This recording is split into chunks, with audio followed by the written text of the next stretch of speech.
Good, how are Good, you? good. Nice to meet you, John. Good. Nice to meet you too, and congratulations on the. Can we talk about it now? Are we allowed to say it? The Yeah. first season of Why Are Human, February 1st. A full season order. Congratulations on that.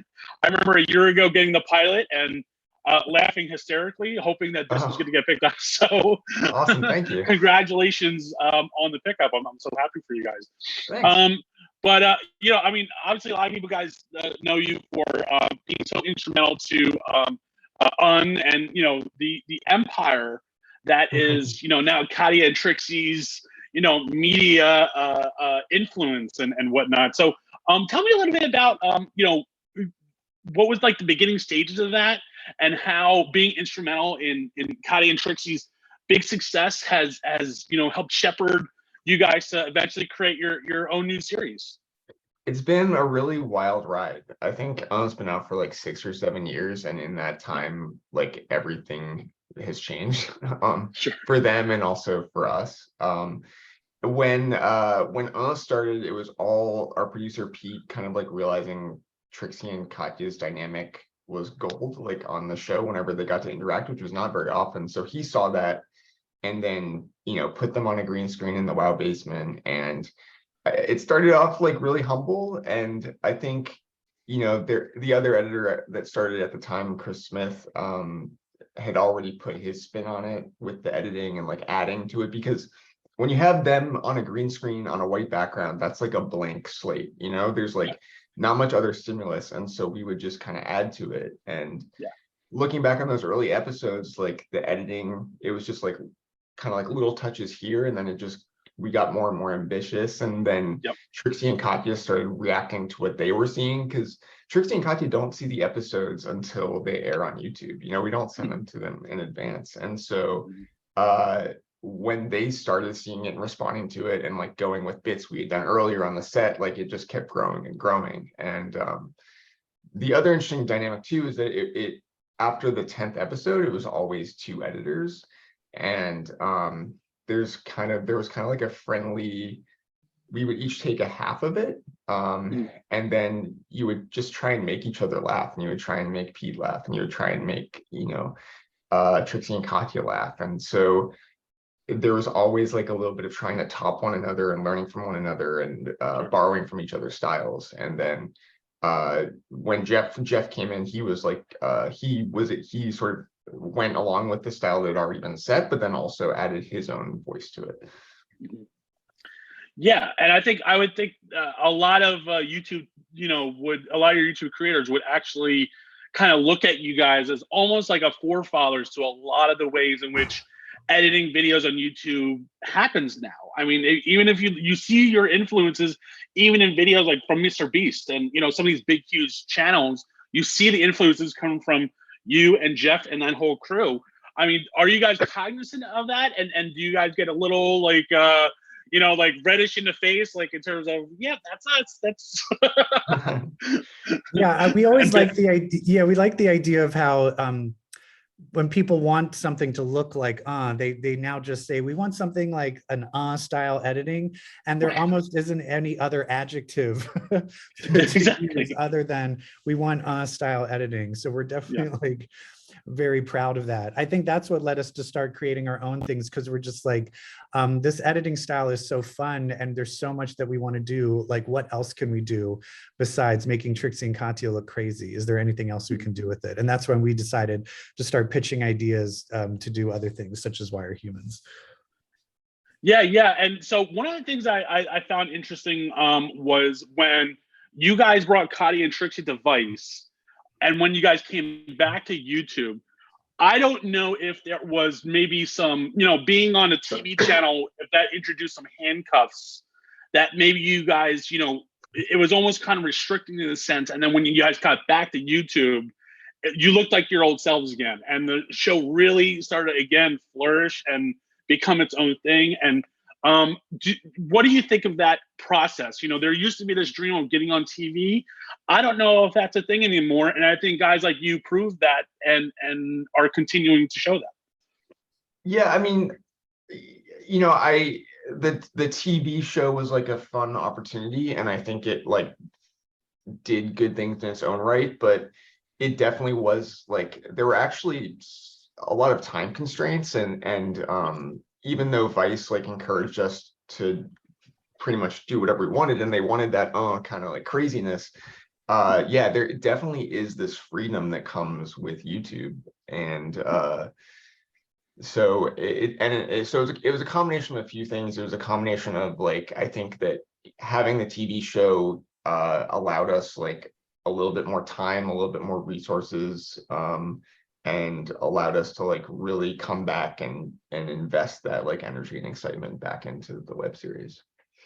Yeah, sure. And so, of course, from that excitement comes the birth of your own series, Why Are Humans, which we mentioned before is coming in with its first season starting next week.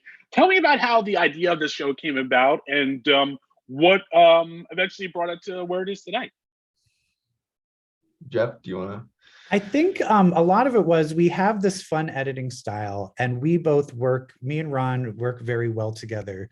And we're interested in both narrative, and we're also still interested in that interview format, kind of like with Trixie and Katya. And so we kind of were like, how can we merge those, all of that crazy editing, having some kind of narrative comedy and still having that interview format together. And that's when we kind of got the idea of, wait, what if it was robots looking back on the world, and all of these interviews that we're doing are all just old archived footage that robots are looking at. And we're just really happy. It's that one thing with Why Are Humans, it's the most confusing premise to tell people. People are like, wait, what is it? I'm like, just watch the show and then you'll understand. And luckily, Randy and Fenton were able to greenlight it for us. We're so happy. So in your best ability, for somebody who might not be familiar with Why Are Humans, how would you describe it? Oh, you want me? No, I'll try it. Okay, so we're gonna say in about 20 years from now, we all think the world's gonna end, but in 20 years from now, according to this show, robots become sentient and they take over the world and humans go extinct. Cut to 200 years later, a bunch of robots were like, hey, remember when there used to be humans? What was that like? So these robots are going up through old hard drives and finding old videos of humans and looking them over and being like, oh, is that what love was? Oh, is that what puberty is? And that's pretty much what the show is about. Yeah, that's the narrative description. And I think for people to wrap their heads around like what it is, it's like mystery science theater for interviews with like animated short as a framing device. Sure. Yeah, makes sense. So tell me about how you guys picked maybe the production of the actual animated series, how you wanted it to look, the characters' designs, who you teamed up with, and bringing what was your vision like initially, and then how it eventually got to where it is today.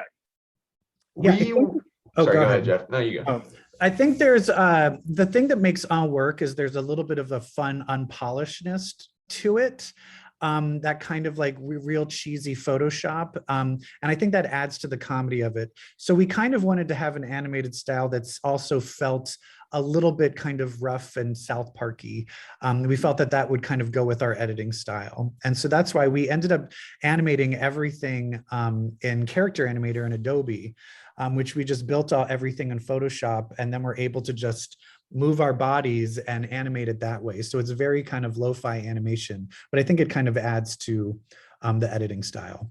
We also chose to do interviews via like Zoom, and part of that was pandemic driven. Part of it was like not wanting to we wanted to put our resources into the post-production and not the production. And it also allowed us to get talent that otherwise like wouldn't have been able to come into the studio. So that's why, because of the webcam look, which makes sense with the premise too, we were able to get like Dustin Milligan and Tia Coffey, who's in the UK, and Rock, and people that aren't necessarily local. And I think, yeah, the sort of the look, a lot of the look of it, of like the animation specifically, is thanks to the fact that we were doing it all ourselves. So we kind of just had to like figure out the right marriage of the style, but also just like what was possible with just us in the time frame. And so for these puppets that Jeff is talking about, we built them out of basically like individual parts from like stock photo sites, and just sort of stitched it all together. So basically, like everything in the show is just sort of this crazy like hodgepodge montage, which is sort of true to the style as well.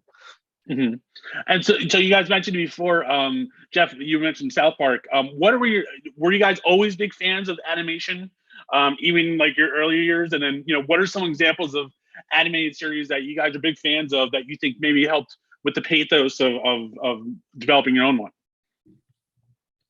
Yeah, I was always inspired by crazy animation. I always liked anime. I loved South Park. I liked Wonder Chosen when that was out. Also, just like this isn't animated, but Strangers with Candy was basically kind of basically formed my comedy personality.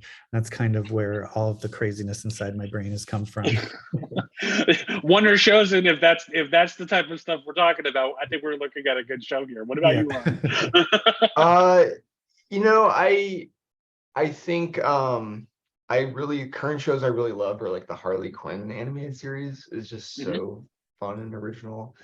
And I think, yeah, the reason that Wire Humans sort of tended towards the animation side is like there are parts of On that started to get that way as well. Like the more elaborate our bits got, the more it was like, oh, we're placing Trixie and Katya, these live action people, in this like this sort of like set in this animated scene, and so it just sort of a natural transition. Yeah, you kind of touched on it, Ron. The first thing I hear about when I talk to somebody who is coming from live action and doing something animated, the reason why they want to go animated is because they say, if we were to do this live action, it would be $100 million project and stuff like that. So do you like that, like now almost like the visual freedom of, you don't have to worry about what you're getting on camera. Now it's pretty much up to the imagination of what you can showcase us. Exactly. We can do whatever we can come up with, and like we even come up with some ideas where when you come up with the idea, you're like, how are we going to do this? How are we going to do like a crowd? How are we going to do? But eventually you always just figure out a way, and because of that sort of lo-fi style we have going, you can like really cobble something together pretty quickly. Yeah, absolutely. And then so you were kind of teasing some of the guest stars before, Ron. Can you give us a few more tidbits of the types of denizens, I should say, that we're going to be seeing the robots focus on in the upcoming season? Yeah, because it's WoW, we've got a lot of drag queens. Trixie and Katya were nice enough to have an appearance. Rock and Sakura, Tia Coffee, and then we got Dustin Milligan, which is awesome because he's a fan of Drag Race. He actually said that he enjoys and he was on Celebrity Drag Race. And then of course the icon T.S. Madison. She's been guest judging on Drag Race for a long time, and is like a rotating judge this season, and has always been a huge part of the community, and is just such a character. We love her. Jeff, who are some of the guest stars that you were so excited to get to work with? And then what is your take on what expectations are? I'm sorry, it cut out? What was the last thing you said? Oh, yeah. Did you want to add to any of the guest stars that are coming? Like anybody that you're most excited to work with on the series? Well, I've been in the stand-up scene in LA, so I was really happy to get some of my fellow comedy people that are more up and coming. So like Sophia Zolan, Dean Sharp, just getting some really funny stand-ups in there as well. I also am just like a huge fan of Tia Coffee, so that was also just like really exciting to like get to talk to her. That's great. And also we talk sometimes and share stories, like embarrassing stuff, which is fun. So yeah, I mean, so let's talk about if a season 2 were to happen. Do you have dream guest stars that you would love to have on? And I hope one of those is George Santos, just so you can give him a piece of your mind. Tell a story about anything, and and now you can animate it if it's real. Yeah. So season 2 dream guest stars, who would you love to have on the show? Oh. I don't know. Give me 3 each. For me, I would. Oh my God, I'm just totally drawing a blank. I mean, I love like Bob the Drag Queen. and you know, more drag queens is always great. I do feel like, and comedians are always a good fit. But I would love someone like Dan Levy from Schitt's Mm. Creek. I Dan think that Levy would be. he would probably be amazing. I mean, honestly, anyone from Schitt's Creek. We already had Dustin Milligan from Schitt's Creek. I mean, if I could get Catherine O'Hara, if I could get Right. Amy Sedaris from Strangers with Candy, that would be a dream as well. Great choices, great choices. So what are some ideas and premises that we can look forward to in the upcoming first season? What are some of the commentaries that your characters are going to be kind of focusing on, and which were like some of the most fun that you had a chance to bring to life, so to speak? I think as we moved on in the show, we started to realize, we started playing a little bit more into how the robots would react to the topics. And so we started giving kind of the warped versions of that. So we have an episode coming up about love. And so then we not only are we talking about love in the interviews, but we actually see the robots experience what their version of love is.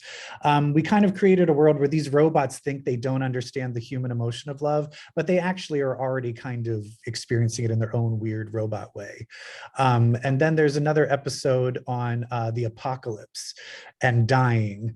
And so I think that one's really fun, especially like the idea of a robot trying to grapple with the idea of what it means to die is kind of fun as well. Yeah. How about yourself, Ron? Any highlighted episodes you're excited most to see? Yeah, I'm working on one right now about drugs, which is it's just fun, like, to work visually with that. There's a lot of opportunities to do crazy visuals, and also like getting to see robots on drugs is fun. I was gonna say, I wonder what a robot on drug would even come to fruition. So you mentioned some topics that you have coming up for the first season. Dream scenario again, season 2 were to happen. What are some other topics that you think you'd love to see? Some storyline ideas that maybe you guys already have cooking that you'd love to see come to fruition from these characters now that you've had a chance to work with them and kind of maybe identify their personalities a little more, that maybe you'd like to explore more in a second season? I mean, other topics, I think it can be almost anything. Like, I think an episode on politics would be interesting. Like, just the more, of course, the more absurd like a concept is, like, like how, like everything you say to a robot, they're like, why, like what, like how? Yeah, like we could have a whole episode on just like going to the bathroom and the robots would be like, well, why? What is that? Yeah. Why did humans do that?